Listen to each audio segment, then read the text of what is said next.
കണ്ടു. ദൈവം തോന്നിപ്പിച്ചാണോന്നറിയില്ല, ആ ഡ്രൈവർ വണ്ടി നിർത്തി. ഞാനും കൂടി പോന്നോട്ടെ? എങ്ങോട്ട്? അങ്ങനെ ഇന്ന സ്ഥലമൊന്നുമില്ല, എവിടം വരെ പോണു അവിടം വരെ. ഓ അവിടെ കയറ്. സോറി.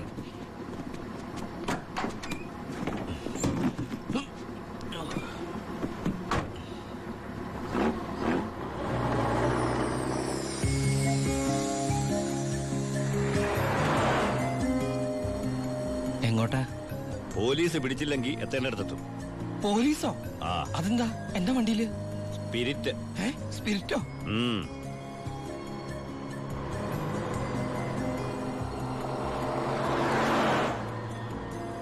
ഇതൊക്കെ ഒറ്റയ്ക്ക് ഉണ്ടാവാൻ പേടിയില്ലേ? ഒറ്റയ്ക്ക് കൊണ്ടുപോകുന്ന അതിന്റെ സുഖം. പോലീസ് പിടിച്ചാൽ എന്നെ മാത്രം നോക്കിയാൽ മതിയല്ലോ. അപ്പൊ ഈ പോണ വഴിക്ക് പോലീസ് പിടിച്ച എന്റെ കാര്യം? അത് പോലീസുകാർ നോക്കിക്കോട്ടെ. നിന്നെ പിടിച്ച എനിക്കെന്താ? നിനക്ക് എന്നെ കുറിച്ച് ഒന്നും അറിയില്ല, എന്റെ പേര് പോലും. എന്താ ബായുടെ പേര്? അത് വേണ്ട, എന്നാലും പറ ബായ്. നീ ഇപ്പൊ എന്താ വിളിച്ചത്? ബായ്. ബായ്, അത് തന്നെ വിളിച്ചാ മതി.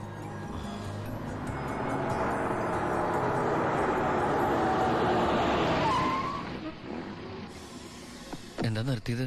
എന്നെ ഇറക്കി വിടാനാണോ? ഏയ് ദാ, പുണ്യാളന് നേർച്ചയിട്ട പാതി അങ്ങേര് നോക്കിക്കോളൂ. പോവോ?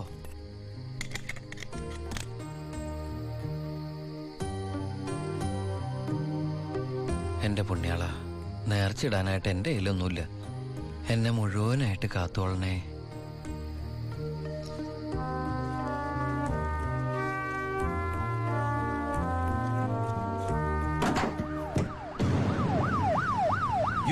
പോലീസ്. അയ്യോ,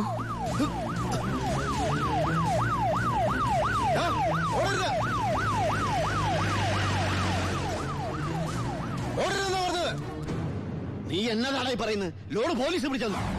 അതേ മുതലാളി, ഞാൻ ഓടി രക്ഷപ്പെട്ടതാ. ഇതിലെന്തോ ചതിയുണ്ട് ചേട്ടായി. കൊച്ചു മുതലാളി എന്നെ സംശയിക്കരുത്. വർഷം കുറെ ആയില്ലേ ഞാൻ നിങ്ങളുടെ കൂടെ ആയിട്ട്. എത്ര വർഷമായാലും നീ കള്ളപ്പണിയല്ലേ ചെയ്യണത്? കള്ളൻ എന്നും കള്ളൻ തന്നെയാടാ. ഇതേ ലക്ഷങ്ങളുടെ ഏർപ്പാടാ. ബേബി കുഞ്ഞേ. ചേട്ടോ, ചേട്ടാ സത്യം പറ, ഞങ്ങളുടെ ലോറിയിലോട് എങ്ങോട്ടാ മറിച്ചു വിറ്റത്? ഇയാളുടെ മോന്ത കണ്ടാലറിയാം 10 കാശ് കയ്യിൽ കിട്ടിയിട്ടുണ്ടെന്ന്. നമുക്ക് പോലീസ് പരാതിപ്പെടാൻ പറ്റില്ലല്ലോ, സംഗതി സ്പിരിറ്റ് അല്ലേ. ഇവനെ കൊണ്ട് സത്യം ഞാൻ പറയിപ്പിക്കാം. പറയടോ. ഞാൻ പറഞ്ഞത് സത്യമാ. നീ പറയില്ലല്ലേ? പറയടോ. ലോഡ് ആർക്കാ നീ മറിച്ചു വിറ്റത്? കുഞ്ഞാൻ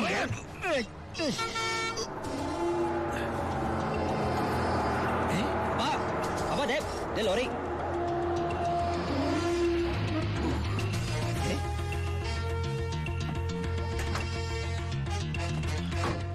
നല്ല ആളാട്ടാ. പോലീസിനെ കണ്ടപ്പോ ബായ് എന്തൊരു ഓട്ടോ ഓടിയത്. ഞാനാണെങ്കി പേടിച്ചും പോയി. പിന്നെ RC ബുക്കിലെ അഡ്രസ് അപ്പൊ ഒരു കണക്കിന് വണ്ടി ഇവിടെ എത്തിച്ചു. എനിക്കാണെങ്കി കാറൊക്കെ ഓടിച്ചുള്ള ചെറിയ പരിചയമുള്ളേ. എന്തൊരു പാടാ ഈ പണ്ടാറ് ഓടിക്കാനായിട്ട്. എന്റെ പുണ്യാളം കൊണ്ടുവന്നാ ഇവനെ. ഇത്രയും കാലം ജീവൻ പണയം വെച്ച് കൂടെ നിന്നിട്ടും നിങ്ങൾക്ക് ആർക്കും എന്നെ മനസ്സിലായില്ല.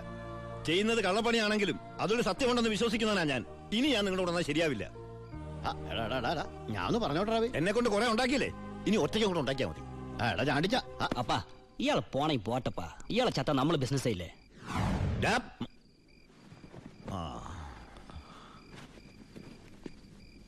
അയ്യോ,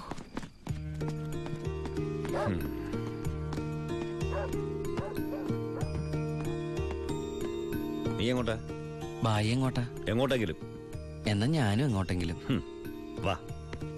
ബായ് സത്യമുള്ളവനാണെന്ന് എനിക്ക് തോന്നി. ഞാൻ അയാളുടെ കൂടെ കൂടി. ബായ്ക്ക് ഭാര്യയുണ്ട്, മകനുണ്ട്. മകനെന്ന് പറഞ്ഞ ബായ്ക്ക് ജീവനാ. ശിവന് കുറച്ച് ചോറിട്ടോടി. ശിവനല്ല, ഉണ്ണി. ചോറ് വേണ്ട, അതിന് പകരം പപ്പടം എടുത്തോളാം. നമ്മുടെ പരമശിവത്തിന്റെ നല്ല ഛായയില്ലടി ഇവന്. എനിക്കും കണ്ടപ്പോഴേ തോന്നി. ആരാ ഈ പരമശിവം? പണ്ട് ലോറി താവളത്തിൽ നിന്ന് കിട്ടിയതാ അവനെ. പിന്നീട് എനിക്ക് എന്റെ സ്വന്തം അനിയനെ പോലെയായി. 4 കൊല്ലം മുമ്പ് ഒരു ലോറി ആക്സിഡന്റിൽ അവൻ. ഇന്ന് വഴിയോരത്ത് നീ നിൽക്കണ കണ്ടപ്പോ ഞാൻ അവനെ ഓർത്തുപോയി. അതാ നിർത്തിയത്. എന്നെ ആ അനിയനായിട്ട് കണ്ടൂടെ? അതിനെന്താടാ ശിവ? ശിവനല്ല, ഉണ്ണി. എനിക്ക് നീ ശിവൻ തന്നെയാ. അങ്ങനെ ഉണ്ണി എന്ന ഞാൻ ബായിക്ക് ശിവനായി. ബായിക്ക് ഈ പരിപാടി സ്വന്തമായിട്ട് തുടങ്ങിക്കൂടെ? നീ വിചാരിക്കും പോലെ അത്ര നിസാരമല്ല കാര്യങ്ങള്. ഇത്രയും കാലത്തെ എക്സ്പീരിയൻസ് വെച്ചിട്ട് ഒരു ലോഡ് ഒപ്പിക്കാൻ ബായിക്ക് പറ്റില്ലേ? അത് പറ്റും. പക്ഷെ എങ്ങനെ കടത്തിക്കൊണ്ടുപോരും? ചെക്ക് പോസ്റ്റിലൊക്കെ നല്ല കാശ് എറിയണം. അതെവിടുന്ന്? ഒന്ന് ഞാൻ പറയാം. സാധനം കിട്ടിയ കാശ് മുടക്കില്ലാതെ ചെക്ക് പോസ്റ്റ് എടുത്തുന്ന കാര്യം ഞാൻ ഏറ്റു. അതിനുള്ള ചില നുണുക്ക് വിദ്യകളൊക്കെ എന്റെ ഉണ്ട് ബായി. ആ ആ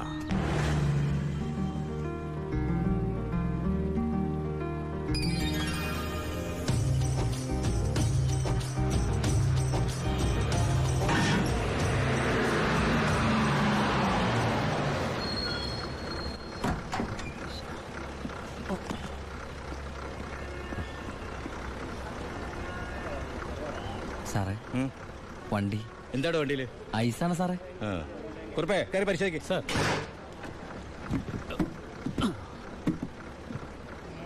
നന്നായി പരിശോധിക്കണോ? സാർ സാറേ പെട്ടെന്നായിക്കോട്ടെ, അല്ലെങ്കിൽ ഐസ് ഐസ് വാട്ടർ ആവും. സാറേ ഇത് ഫുൾ ഐസാ. ആ അടച്ചേക്ക്. ഓ ചാടിക്കോ അല്ലെങ്കിൽ ഐസാവും.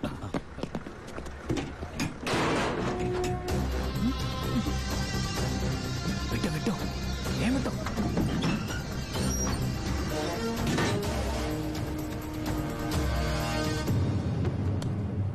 പെട്ടെന്നാവട്ടെ. ശിവ, ആ ഓ എന്റെ പുണ്യാളച്ചോ, നീ ഇങ് എത്തുന്നത് വരെ ഞാൻ മുള്ളേ നിൽക്കുകയായിരുന്നു. സ്പിരിറ്റ് എന്തിടാ? ദാ ഇതൊക്കെയാ. ഈ ഐസ് കിട്ടേ? ഞാൻ കാണിച്ചുതരാം.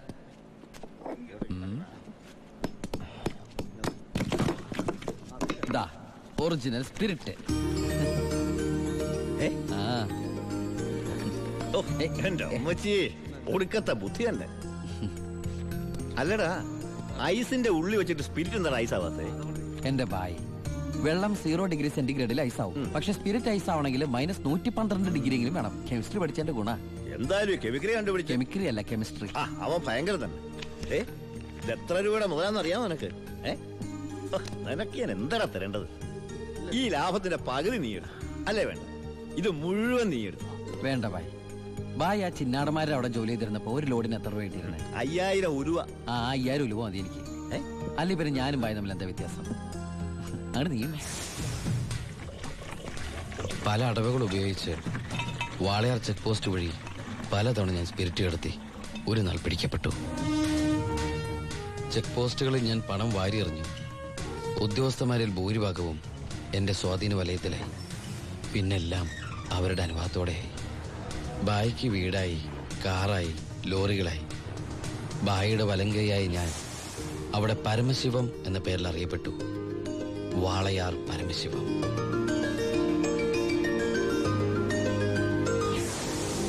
എനിക്കും സഹായികളുണ്ടായി. അച്ചായനും അച്ചുവേട്ടനും. സന്തോഷത്തിന്റെ നാളുകളായിരുന്നു പിന്നീട് അങ്ങോട്ട്. വളർച്ച ചിന്നാടന്മാരുടെ തകർച്ചയായിരുന്നു. ഞങ്ങളെ നശിപ്പിക്കാൻ വേണ്ടി പല പല അടവുകളും അവർ പ്രയോഗിച്ചു. പക്ഷെ ഒന്നും വിജയിച്ചില്ല. ഒടുവിൽ ഒരു ദിവസം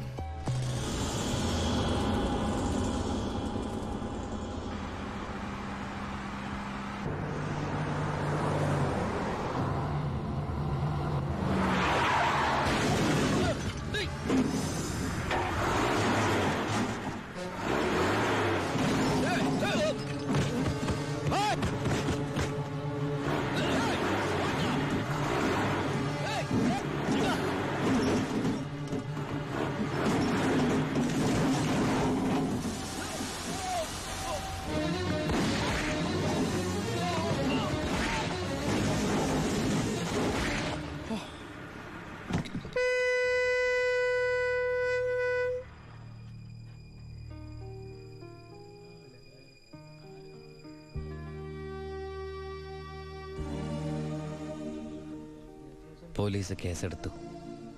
കാറ്, തോക്ക് തുടങ്ങിയ തെളിവുകളൊക്കെ ബായിക്കെതിരായിരുന്നു. ബായിക്ക് വേണ്ടി ഞാൻ കുറ്റേറ്റെടുത്തു. എന്തിന്? ബായിക്ക് ഭാര്യയുണ്ട്, മകനുണ്ട്. ഞാൻ ബാച്ചിലറല്ലേ. ഒന്ന് ജയിലിൽ കയറി ഇറങ്ങിയാലും എനിക്കെന്ത് സംഭവിക്കാൻ? പാവം ബായ് എനിക്ക് വേണ്ടി ഒരുപാട് കാശ് ചെലവാക്കി കേസ് നടത്തി. അതുകൊണ്ട് എൻ്റെ ശിക്ഷ 4 കൊല്ലമായിട്ട് കുറയ്ക്കാൻ ബായിക്ക് സഹായിച്ചു. ഈ ബായിയാണ് ഞാൻ ദുബായിൽ നിന്ന് കാശ് അയക്കുന്ന പോലെ മാസാമാസം കാശ് എൻ്റെ വീട്ടിലെത്തിക്കുന്നത്. എൻ്റെ കുടുംബം അവിടെ ഹാപ്പി. അതുകൊണ്ട് ഞാനിവിടെ ഹാപ്പി.